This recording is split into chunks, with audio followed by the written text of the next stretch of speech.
Good morning, students. Yesterday we have gone through the Samanya Lakshanas of Shavatu. Now we will go through the Vishish Lakshanas of Shavatu, starting with Vatashodh के लक्षण in श्लोक number 12. तो वातशोथ के लक्षण इस प्रकार हैं: चल, दूसरा है तनु त्वचा, हम पहले डिस्कस कर चुके हैं। एक चीज़ हम पहले डिस्कस कर चुके हैं, सभी शोध जो होते हैं वो त्रिदोषज होते हैं। वातक शोध का मतलब वात की प्रिडोमिनेंस है, त्रिदोष में वात प्रधान त्रिदोषज शवथु के लक्षण है ये। चल गुण मतलब जो शवथु होता है वो स्थिर नहीं होता, कभी इधर कभी उधर। तनु त्वचा ये सामान्य लक्षणों में भी आया था। परुष, फिर अरुण असित, अरुण वर्ण का, और असित, सित होता है श्वेत, असित हुआ कालापन, तो अरुण वर्ण और कालापन लिए हुए। प्रसुप्ति, सूनापन हो, हर्ष हो, अड़ती हो, अड़ती होता है आरी से काटने समान पीड़ा, इतनी ज़्यादा पीड़ा हो उसको कहेंगे अड़ती। फिर जित्तो अनियमितता, निमित्त नहीं होता, एक जैसे स्थान पे स्थिर नहीं होता, कभी बढ़ता है कभी घटता है, कभी एक स्थान में होता है कभी अलग स्थान में होता है, ऐसा होता है। प्रशाम्यति, प्रउन्मति, प्रपीड़ितो, प्रपीड़ितो मतलब पीड़न करने पे कभी दब जाएगा और छोड़ते ही उन्मत्त हो जाएगा, ऐसा होता है वातिक शोथ। जो दबाने पे दब जाए और छोड़ते ही वापस उठ जाए उसे कहेंगे, वो होता है वातिक शोथ। ये एक इसका पिक्यूलियर फीचर होता है। दूसरा एक और फीचर होता है दीवावल्ली, जो शोथ दिन में बढ़ता है, तो उसको भी हमें वातिक शोथ समझना चाहिए। तो ये कुछ लक्षण होते हैं वातिक शोथ के। पैतिक शोथ क्या होता है? पैतिक शोथ के लक्षणों में मृदुता होती है, गंध होती है, असित पीत रागवान, कालापन, पीता लिए हुए और लाली लिए हुए, भ्रम, ज्वर, श्वेत, तृष्णा, मद, मदान्विता। ठीक है, ये लक्षण होंगे। मद होगा, एक नशा सा होगा पैतिक शोथ में। सा उष्यते, उष्ण होगा, जलन महसूस होगी। स्पर्श, रुख, छूने पे दर्द होगा। अक्षीराकृत, अक्षीरागकृत, आँखों में लालीपन होगा। सा पित्त शोथो, ये पैतिक शोथु के लक्षण हैं, जिसमें दहा जो शोथ होता है उसमें दहा और पाक की तरफ बढ़ता है, वो पकने की तरफ बढ़ता है। कफशोथ के लक्षण इस प्रकार हैं: ये गुरु होता है, स्थिर होता है, पांडु वर्ण का होता है। अगर आप देखें यहाँ पे एक असित वर्ण का था, अरुण वर्ण का था, जो पैतिक शोथ था वो पीत वर्ण का लालिमा युक्त, और जो कफशोथ है वो पांडु वर्ण का होगा। अरोचकता उत्पन्न करेगा। प्रत्येक मुख से लाला सराव होगा, निद्रा होगी। वमी, मुख से छर्दी का वेग उत्पन्न रहेगा। वन्नी मांदे मतलब अग्नि मांदे रहेगा। सकृच्छो जन्मो प्रशमो, उत्पन्न होने में भी कृच्छता होगी और प्रशमन होने में भी कृच्छता होगी। ठीक है, बड़ी कठिनाई से उत्पन्न होगा और ठीक भी बड़ी मुश्किल से होगा। निपीड़ितो चा उन्मेद, दबाने पे दब तो जाएगा पर उठेगा नहीं जल्दी से, जैसे हमारा वातिक शोथ था, जैसी दबाया और हटाया तो उत्पन्न हो गया, पर कफश शोथ दबाने पे तुरंत उत्पन्न नहीं होता, उठता नहीं है वापस। और ये रात्रि में ज़्यादा बलवान होता है, इसलिए इसे रात्रि बल्ली भी कहा है। ये कफश शोथ के लक्षण हैं। अब हम आ जाते हैं साध्य सदता पे। श्लोक नंबर 15 देखें। तो जो रोगी कृश हो, रोगैर अबलस्य, जो बलहीन रोगी हो, उनको अगर शब्द उत्पन्न होता है तो वो असाध्य होता है। उसी प्रकार भवेद उपद्रवो व वमी पूर्वयुक्ते, जो वमन आदि पहले जो पूर्व रूप बताए गए हैं उनके साथ अगर शब्द उत्पन्न होता है तो वो भी असाध्य होता है। फिर सहंती मर्म अनुगत, अगर मर्म स्थान में उत्पन्न हुआ हो शब्द तो वो भी असाध्य होता है। राजीमान, जो सिराओं के जाल के बीच में उत्पन्न हुआ हो वो भी असाध्य होता है। परिस्राव, जो उसमें श्राव उत्पन्न हो रहा हो शब्द में, तो वो भी असाध्य होता है। हीन बलस्य, जो व्यक्ति जो रोगी हीन बल का हो उसमें शवतु उत्पन्न हो जाए तो वो भी असाध्य होता है। तो ये कुछ असाध्य लक्षण बताए गए हैं शवतु के। श्लोक नंबर 16 के फर्स्ट पार्ट में यहाँ पे साध्य लक्षण बताए हैं। अहीन मासस्य मतलब जिसका मास और बल हीन ना हुआ हो, जो एक दोष से उत्पन्न हुआ है। यद्यपि हम बात कर चुके हैं सभी शवतु जो है त्रिदोषज होते हैं। एक दोष का मतलब जिसमें जो बाकी जो दोष हैं वो ज़्यादा प्रिडोमिनेंट ना हो, एक ही दोष ज़्यादा प्रिडोमिनेंट हो। जो नवीन हो, रोगी जिसका बलवान हो, उसको हमें सुख साध्य शवतु समझना चाहिए।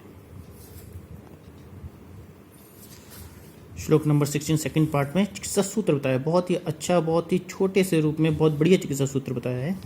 आचार्य चरक कहते हैं बल दोष कालवित मतलब बल के अनुसार, बल से यहाँ पे रोगी का बल भी और रोग का बल भी, दोनों को ध्यान रख के, दोषों को देख के कि दोष एक दोषज है, एक दोष प्रधान है कि दो दोष प्रधान है कि तीनों दोष प्रधान है, साम दोष है कि निराम दोष हैं, उनको ध्यान रखने वाला चिकित्सक, किस काल में उत्पन्न हुआ है उसको ध्यान रखने वाला चिकित्सक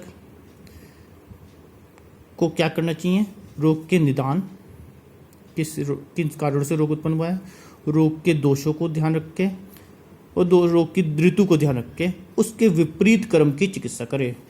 निदान दोष ऋतु विपर्य क्रमेत उपचारितम, उसके विपरीत चिकित्सा करने पे साध्य जो शब्द होते हैं वो ठीक हो जाते हैं। सामान्य चिकित्सा सूत्र हमने बता दिया। कुछ विशिष्ट चिकित्सा से रिलेटेड पॉइंट होते हैं जो इसमें शब्दों के अध्याय में समझाए गए हैं, जिसको ध्यान में रख के चिकित्सा करनी चाहिए।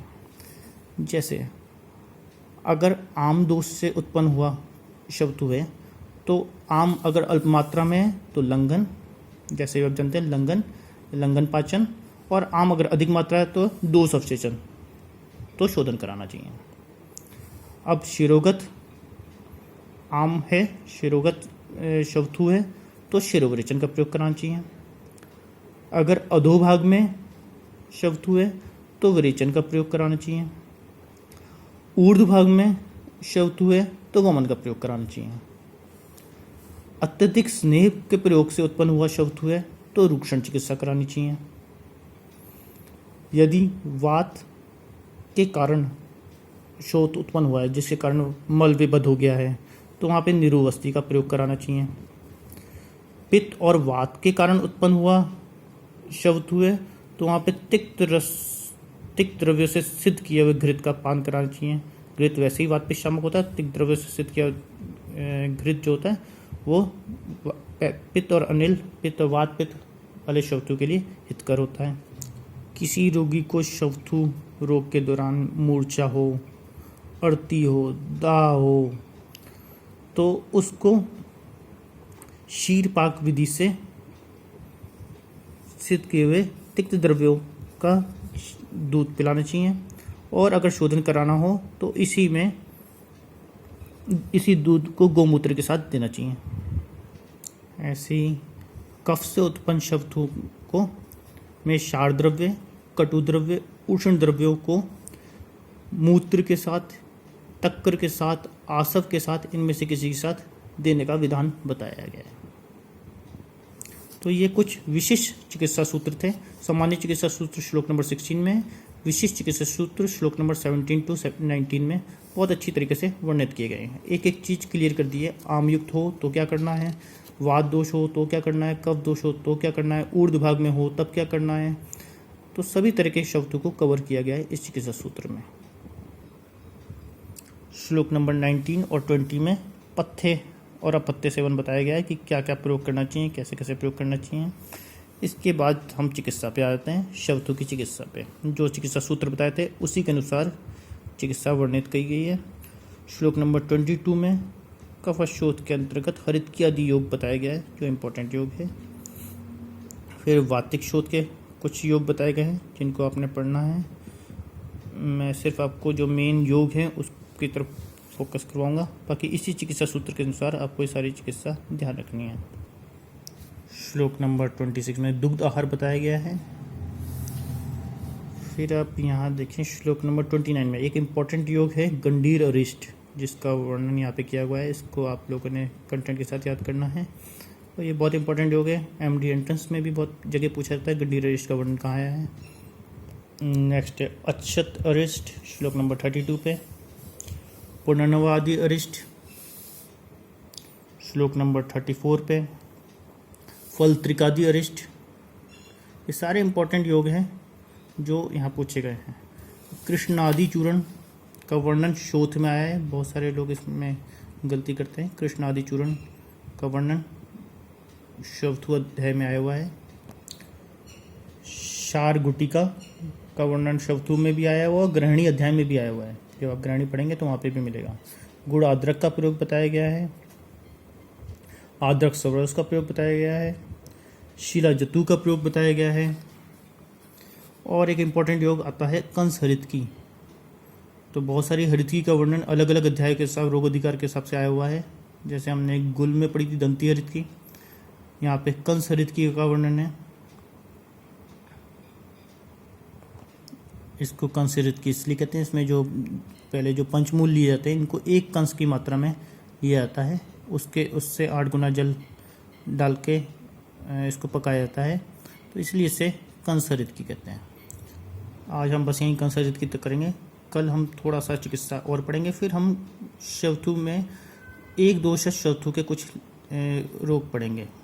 एक दोष शवथु के कुछ एग्जाम्पल्स यहाँ दिए हुए हैं, उसको हम ध्यान देंगे कल।